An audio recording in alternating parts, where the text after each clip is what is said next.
വചനവീഥിയിലൂടെ father ജെ.ബി. Puthur. വിശുദ്ധ ലൂക്ക രചിച്ച നമ്മുടെ കർത്താവ് യേശുമിശിഹായുടെ പരിശുദ്ധ സുവിശേഷം.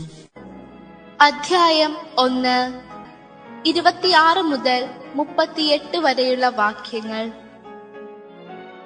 യേശുവിന്റെ ജനനത്തെക്കുറിച്ച് അറിയിപ്പ്.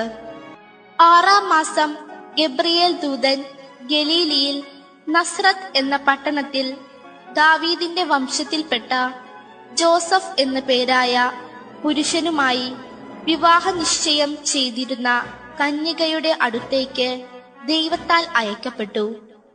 അവളുടെ പേര് മറിയം എന്നായിരുന്നു. ദൂതൻ അവളുടെ അടുത്തു വന്നു പറഞ്ഞു, ദൈവകൃപ നിറഞ്ഞവളെ സൃഷ്ടി, കർത്താവ് നിന്നോട് കൂടെ. ഈ വചനം കേട്ട് അവൾ വളരെ അസ്വസ്ഥയായി. എന്താണ് ഈ അഭിവാദനത്തിന്റെ അർത്ഥം എന്നവൾ ചിന്തിച്ചു. ദൂതൻ അവളോട് പറഞ്ഞു, മറിയമേ, നീ ഭയപ്പെടേണ്ട. ദൈവസന്നിധിയിൽ നീ കൃപ കണ്ടെത്തിയിരിക്കുന്നു. നീ ഗർഭം ധരിച്ച് ഒരു പുത്രനെ പ്രസവിക്കും. നീ അവന് യേശു എന്ന് പേരിടണം. അവൻ വലിയവനായിരിക്കും, അത്യുന്നതന്റെ പുത്രൻ എന്ന് വിളിക്കപ്പെടും. അവന്റെ പിതാവായ ദാവീദിന്റെ സിംഹാസനം ദൈവമായ കർത്താവ് അവന് കൊടുക്കും. യാക്കോബിന്റെ ഭവനത്തിന്മേൽ അവൻ എന്നേക്കും ഭരണം നടത്തും. അവന്റെ രാജ്യത്തിന് അവസാനം ഉണ്ടാകയില്ല. മറിയം ദൂതനോട് പറഞ്ഞു, ഇതെങ്ങനെ സംഭവിക്കും? ഞാൻ പുരുഷനെ അറിയുന്നില്ലല്ലോ. ദൂതൻ മറുപടി പറഞ്ഞു, പരിശുദ്ധാത്മാവ് നിന്റെ മേൽ വരും. അത്യുന്നതന്റെ ശക്തി നിന്റെ മേൽ ആവസിക്കും. ആകയാൽ ജനിക്കാൻ പോകുന്ന ശിശു പരിശുദ്ധൻ ദൈവപുത്രൻ എന്ന് വിളിക്കപ്പെടും. ഇതാ, നിന്റെ ചാർച്ചക്കാരി വൃദ്ധയായ എലിസബത്തും ഒരു പുത്രനെ ഗർഭം ധരിച്ചിരിക്കുന്നു. വന്ധ്യയെന്ന് പറഞ്ഞിരുന്ന അവൾക്ക് ഇത് 6-ാം മാസമാണ്. ദൈവത്തിന് ഒന്നും അസാധ്യമല്ല. മറിയം പറഞ്ഞു, ഇതാ കർത്താവിന്റെ ദാസി, നിന്റെ വാക്ക് എന്നിൽ നിറവേറട്ടെ. അപ്പോൾ ദൂതൻ അവളുടെ മുൻപിൽ നിന്ന് മറഞ്ഞു. ദൈവത്തിനു വേണ്ടി പ്രവർത്തിക്കുന്നവരെക്കാൾ ദൈവം തന്നെ പ്രവർത്തിക്കുന്നവരാകാം നമുക്ക്.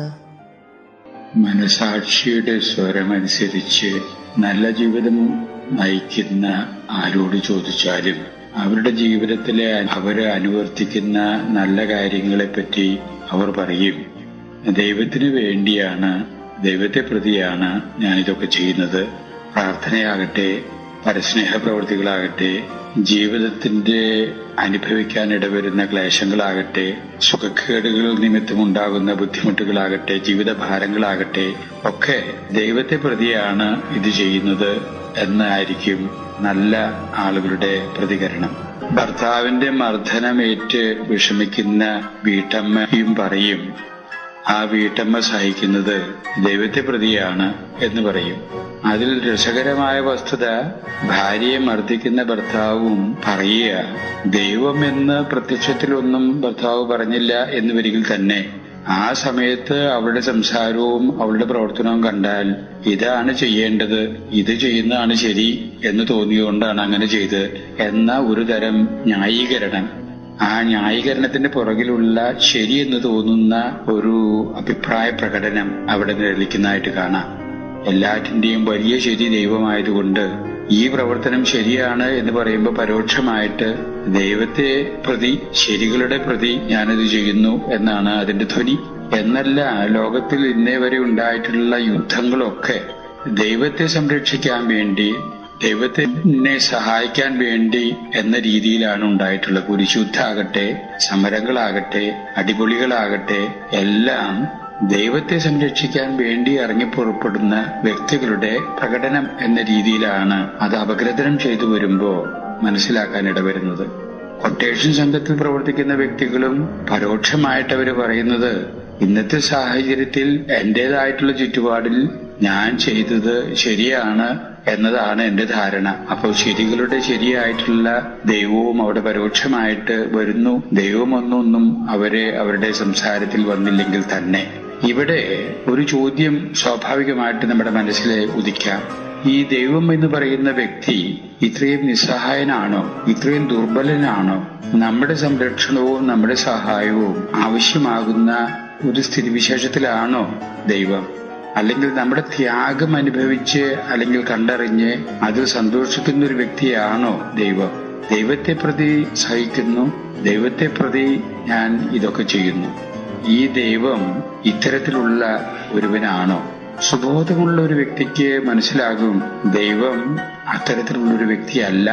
അപ്പോ നമ്മുടെ സാധാരണ മനുഷ്യന്റെ ചിന്തയിലെ ഒരു ചെറിയ വികല്പം കടന്നുകൂടുന്നില്ലേ എന്ന് വേണം വിചാരിക്കാൻ. ഈ വികല്പ ചിന്തകളുടെ സ്ഥാനത്ത് തെളിവാർന്ന ചിന്തകള് നമ്മുടെ മനസ്സിലേക്ക് കൊണ്ടുവരുന്നതിനെ വളരെ സഹായിക്കുന്ന ഒരു സുവിശേഷ ഭാഗമല്ലേ ഇന്നത്തേത് എന്നാണ് എന്റെ ചിന്ത. നമ്മുടെ അമ്മ പരിശുദ്ധ കന്യാമറിയം വാർദ്ധക്യത്തിലെ മാതാപിതാക്കന്മാർക്ക് ജനിച്ച ഏക സന്തതിയാണ്. അതിനാൽ തന്നെ മറിയത്തെ അവര് വളരെ ഓമനത്വത്തോടു കൂടി ആയിരിക്കണം നോക്കിക്കാണുക. വീട്ടിലെ വളർത്തലും അവൾ വളർന്ന രീതിയും ഒക്കെ ചിന്തിച്ച് അവള് കൗമാരത്തിലേക്കും കൗമാരം വിട്ട് യൗവനത്തിലേക്കും കടന്നതോടുകൂടെ ആ പെൺകുട്ടി അവളെ പറ്റി ചില തീരുമാനങ്ങളൊക്കെ എടുക്കാൻ ഇടവരുന്നു. ആ തീരുമാനത്തിൽ ശ്രദ്ധേയമായിട്ടുള്ളൊരു തീരുമാനം, അവള് സാമാന്യം കുടുംബജീവിതത്തിലേക്ക് വേണ്ടി അർപ്പിതമായിട്ട് ഉള്ള ഒരു വ്യക്തിയായിട്ട് അവളെ തന്നെ കരുതുന്നില്ല. അവളുടെ കന്യാവ്രതം ദൈവത്തിന് സമർപ്പിതമാണ്. അങ്ങനെ ഒരു തരം സന്യാസ ജീവിതത്തിന് വേണ്ടി അവളെ തന്നെ ഒരുക്കി ദൈവത്തിന് സമർപ്പണം ചെയ്ത് ജീവിക്കുന്ന ഒരു വ്യക്തി എന്ന നിലയിൽ അവൾ ജീവിച്ചു വരികയാണ്. അങ്ങനെ ഇരിക്കെയാണ് ഒരു ദിവസം ഒരു ദൂതൻ എന്ന് സുവിശേഷത്തിൽ പ്രത്യക്ഷപ്പെടുന്ന ഒരു വ്യക്തി അവളുടെ മുമ്പിൽ പ്രത്യക്ഷപ്പെട്ട് ആ ദൂതൻ അവളോടായിട്ട് പറയുന്നു, മറിയമേ സ്വസ്തി, നീ ദൈവത്താൽ അനുഗ്രഹീതയാണ്. ഇത് കേട്ടപ്പോ മറിയത്തിന് ഒരു അന്താളിപ്പ്. എന്തായി പറഞ്ഞതിന്റെ അർത്ഥം മനസ്സിലാക്കാതെ അവൾ പകച്ചു നിൽക്കുകയാണ്. ദൂതൻ തുടർന്ന് പറയുന്നു, നീ ഗർഭം ധരിക്കും, ഒരു പുത്രനെ പ്രസവിക്കും. ആ പുത്രൻ അത്യുന്നതന്റെ പുത്രൻ ആയിട്ട് നാമകരണം ചെയ്യപ്പെടും. നീ ഗർഭം ധരിക്കും, ഒരു പുത്രനെ പ്രസവിക്കും എന്നൊക്കെ പറഞ്ഞപ്പോ ആ യുവതിയായിട്ട് മറിയം ആകെ ഒരു തരത്തിൽ പറഞ്ഞ നിയന്ത്രണം വിട്ട മാതിരി ആയി കാണുമെന്ന് വിചാരിക്കുന്നതിൽ തെറ്റില്ല. ഉടനെ തന്നെ ആ യുവതി ആ ദൂതനോട് ചോദിക്കുക, ഞാൻ എന്റെ ജീവിതത്തെ സംബന്ധിച്ച് ഒരു തീരുമാനം എടുത്തിട്ടുണ്ട്. അങ്ങനെ ഒരു തീരുമാനം എടുക്കാനുള്ള സ്വാതന്ത്ര്യം എനിക്കില്ലേ? അവകാശം എനിക്കില്ലേ? ഞാൻ സുചിന്തിതമായിട്ട് ചിന്തിച്ചതിന്റെ അടിസ്ഥാനത്തില് എന്റെ ജീവിതം ദൈവത്തിന് അർപ്പിതമാണ്. അത് എന്റെ കന്യാത്വം കുടുംബജീവിതത്തില് പ്രവേശിച്ച് അത് കളങ്കപ്പെടുത്താൻ ഉദ്ദേശിച്ചിട്ടുള്ളതല്ല എന്നതാണ് എന്റെ തീരുമാനം. അതിനെ ചോദ്യം ചെയ്യാൻ താൻ ആരാ എന്ന് ചോദിച്ച രീതിയിലായിരിക്കണം മറിയത്തിന്റെ സാമാന്യമായിട്ടുള്ള പ്രതികരണം എന്ന രീതിയിൽ നമുക്ക് വ്യാഖ്യാനിക്കുന്നതിൽ തെറ്റില്ല. ദൂതൻ അതിന് ഉത്തരമായിട്ട് പറയുന്നു, മറിയമേ നീ ഭയപ്പെടേണ്ട, ദൈവത്തിന് അസാധ്യമായിട്ടുള്ള ഒന്നുമില്ല. ഇത് നിന്റെ മനസ്സിലേക്ക് കയറി വരുന്ന സങ്കല്പങ്ങളെയൊക്കെ അതിജീവിച്ച രീതിയിൽ ദൈവത്തിന്റെ പ്രവർത്തനങ്ങൾ നിന്നിൽ നിഴലിക്കാൻ പോകുകയാണ്. മറിയം യഥാർത്ഥത്തിൽ ആഴത്തിൽ ചിന്തിച്ചു കാണും.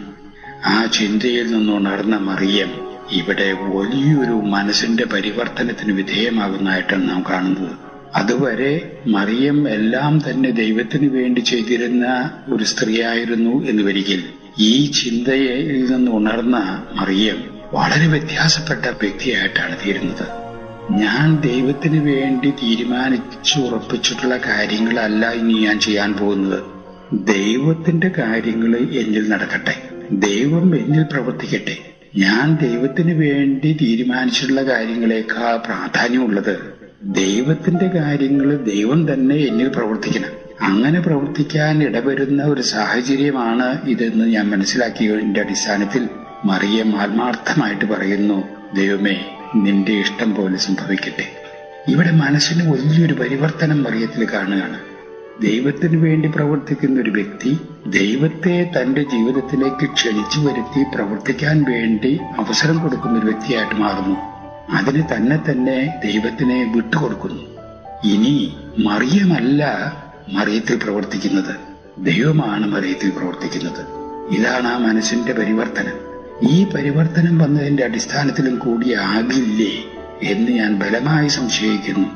മറിയത്തിന് പിന്നീട് നേരിടേണ്ടി വന്ന ദുരന്തങ്ങളുടെ നീണ്ട യാതനകള്, നീണ്ട പരമ്പരകള് വളരെ വളരെ നിശ്ചയദാർഢ്യത്തോടും മനസാന്നിധ്യത്തോടും കൂടെ സഹിച്ചു നിൽക്കാൻ മറിയത്തിന് കിട്ടിയ കെൽപ്പ്. സ്വന്തം ഏക മകൻ കുരിശിൽ കിടന്ന് പിടഞ്ഞു മരിക്കുന്നത് കാണുമ്പോ ഏതൊരു അമ്മയ്ക്കാണ് മോഹാത്സ്യം വരാതെ നിൽക്കാൻ സാധിക്കുക? എന്നാൽ ഈ അമ്മ എല്ലാം ഉൾക്കൊണ്ടുകൊണ്ട് കുരിശിൻ ചുവട്ടിൽ നിൽക്കുകയാണ്. കാരണം മറിയത്തിന്റെ ചിന്ത, ഇത് ദൈവത്തിന്റെ പ്രവർത്തനം മകനിൽ നിറവേറുകയാണ്. ദൈവത്തിന്റെ പ്രവർത്തനങ്ങൾ നിറവേറുമ്പോൾ ഞാൻ ദൈവത്തോടു കൂടി സഹകരിക്കേണ്ടതാണ്. ദൈവത്തിന്റെ സഹായിയായിട്ട് സഹപ്രവർത്തകയായിട്ട് ഞാൻ തീരേണ്ടവളാണ് എന്ന ചിന്തയായിരിക്കാം മറിയത്തിന് ഇത്രയേറെ ധൈര്യം ആ അവസരത്തിൽ പ്രദാനം ചെയ്യാനിട വന്നത്. ഇത് വലിയൊരു ചിന്തയുടെ ഒരു വ്യത്യാസങ്ങളാണ്. ഈ ചിന്തയാണ് കൂടുതൽ ശരിയെന്ന് യേശു പിന്നീട് തന്റെ ജീവിതത്തിലൂടെ കാണിച്ചു തരികയാണ്. യേശുവിന്റെ ജീവിതത്തിന്റെ അവസാന നാഴികളിലെ സേവകന്മാർ യേശുവിനെ ബന്ധിക്കുന്നു, മർദ്ദിക്കുന്നു. ആ മർദ്ദനം കണ്ടു നിൽക്കാൻ കെൽപ്പില്ലാതെ ശിഷ്യപ്രമുഖനായ പത്രോസ് തന്റെ വാളെടുത്തുകൊണ്ട് ഒരു സേവകനെ വെട്ടുന്നു. സേവകന്റെ ചെവി അറ്റുവീഴുന്നു.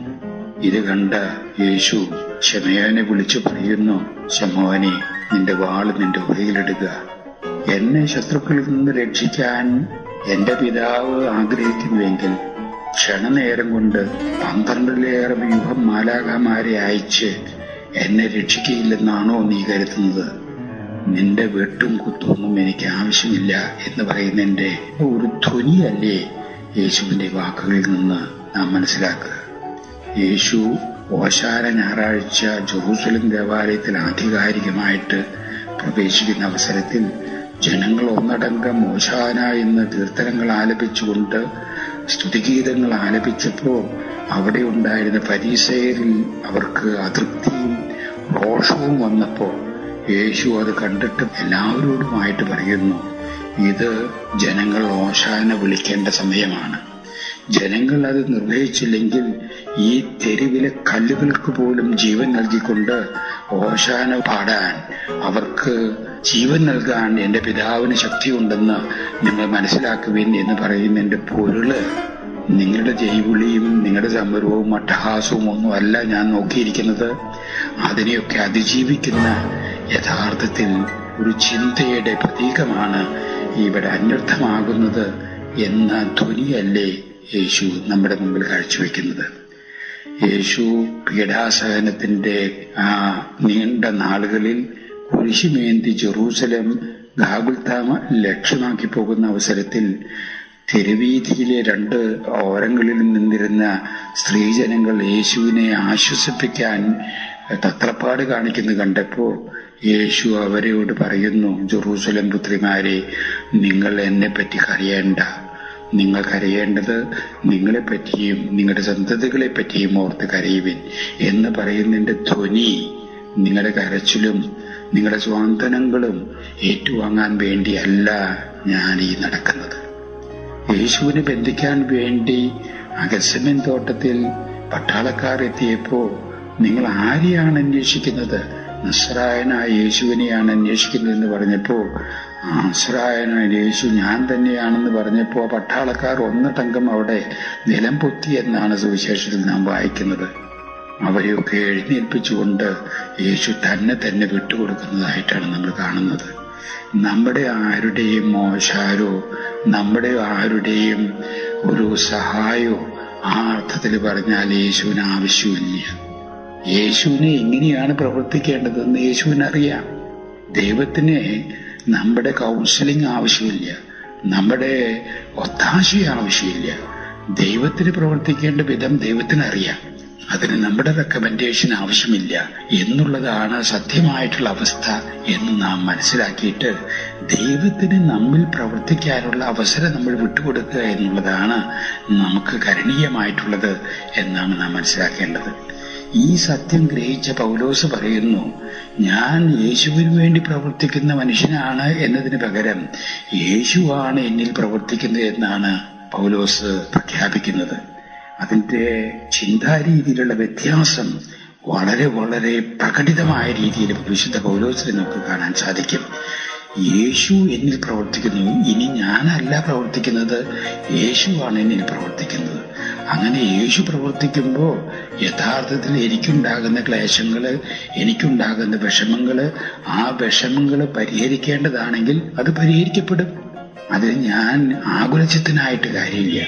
ഈ ഒരു സത്യം യേശു മറ്റൊരവസരത്തിൽ നമ്മളെ പറഞ്ഞ് മനസ്സിലാക്കുകയാണ്.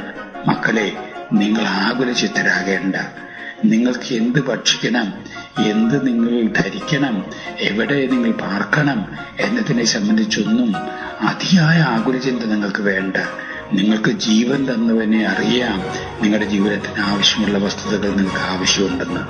നിങ്ങൾ അന്വേഷിക്കേണ്ടത് ദൈവത്തിന്റെ കാര്യം. ദൈവം നിങ്ങളിൽ പ്രവർത്തിക്കാൻ വേണ്ട അവസരങ്ങള് നിങ്ങൾ ഉണ്ടാക്കണം.